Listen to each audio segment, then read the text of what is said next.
Hi friends, இது எந்த ஒரு ஏர்போர்ட் உங்களுக்கு கெஸ் பண்ண முடியுதா? இது அமெரிக்காவில் ஏர்போர்ட்டோ இல்லை சிங்கப்பூரில் ஏர்போர்ட்டோ கிடையாது, நம்ம இந்தியாவில் இருக்க ஏர்போர்ட் தான் அது. எப்படி இருக்குது பாருங்கள், ஏதோ ஏர்போர்ட் மாதிரியே இல்லை, அவ்வளோ அழகாக இருக்குது இந்த இடம். மேலேருந்து செடிங்க தொங்குறதும், மேலுக்கு சீலிங் ஃபுல்லாகவே வந்து பேம்பூவில் பண்ணியிருக்காங்க. செடிங்க எல்லாமே ஒரிஜினல் செடிங்க தான், தினமும் தண்ணி ஊற்றுறாங்க இதுக்கு.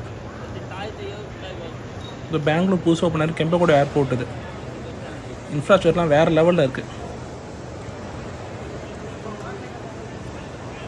அசந்து போயிட்டேன் நான் இந்த ஏர்போர்ட்டை பார்த்து. அவ்வளோ அருமையாக இருக்குது, அழகாக இருக்குது, நல்லா மெயின்டைன் பண்ணுறாங்க. இது வேறு ஏதோ உலகத்தில் இருக்கிற மாதிரி இருக்குது இந்த ஏர்போர்ட்டை பார்க்கும்போது. Amazing airport.